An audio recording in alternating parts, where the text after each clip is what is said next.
aasaasihii iyo u fikirihii shirkadda Microsoft. waxaanu mowduuceena maanta kusoo qaadan doonaa waa kuma Bill Gates.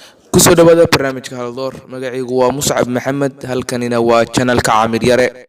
أقبلت يا رمضان الخير مستبقا والقلب يشتاق دوما أنت تروينا يا درة الكون طاهر نبض خافقنا فالجرح كبلنا فاغسل معاصينا.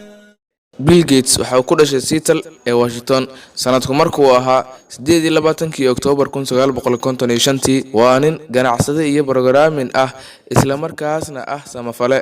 waana ninka ugu hodantinimada badan caalamka.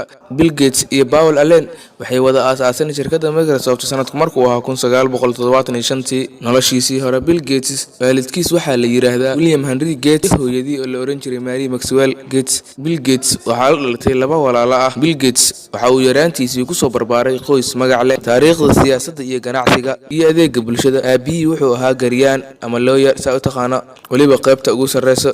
hooyadiina waxay qabatay jago maamul jaamacadda Washington. wuxuu aad ugu wanaagsanaa Bill Gates yaraantiisii inuu wax waliba xifdiyo sida maadada xisaabta oo kale markii uu iskuulka joogi jiray iyo sayniska.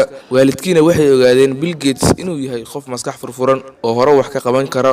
Bill Gates waxay waalidkiisa geeyeen iskuul lagu magacaabo Lakeside oo ku sarreeyay heerka waxbarashada. go'aankaasna wuxuu saameyn ku yeeshay nolosha Bill Gates. Bill Gates waxa uu ka mid yahay ganacsatada ugu wanaagsan ee kacaanka kombiyuutarka. intaas waxaa dheer in ay gabadhiisa u ah ay dhalatay 1996. magaciisu waa Bill Gates, balse dhalinyarta asxaabta ee isku fasalka ahaayeen waxay ugu wici jireen Geta, waana nasti loogu yidhi xilligii waxbarashadiisa hoose, taasoo la micno ahayd diiday in aan quusto, yacni inaan quusto oo aan ka rajo dhigo hamigii aan nolosha ka lahaa. Bill Gates iyo Paul Allen ayaa sanadka markuu ahaa 1975 waxay wada aasaaseen shirkadda Microsoft. Bill Gates halheeskiisa ama erayadii ugu badnaa oo isticmaali jiray oo dhalinyarta ku waani jiray waxay ahayd jumlad Ingiriis ah oo micnaheedu ahaa haddii aad dhalato adiga oo faqiir ah taasi wax micno ah ma lahan, balse haddii aad dhimato adiga oo faqiir ah taasi ayaa micno ah. Bill Gates dhalinyarta aad buu u dhiirigelin jiray, waxa uuna mar waliba dhihi jiray la imaada xirfad cusub si aad horumar u gaartaan.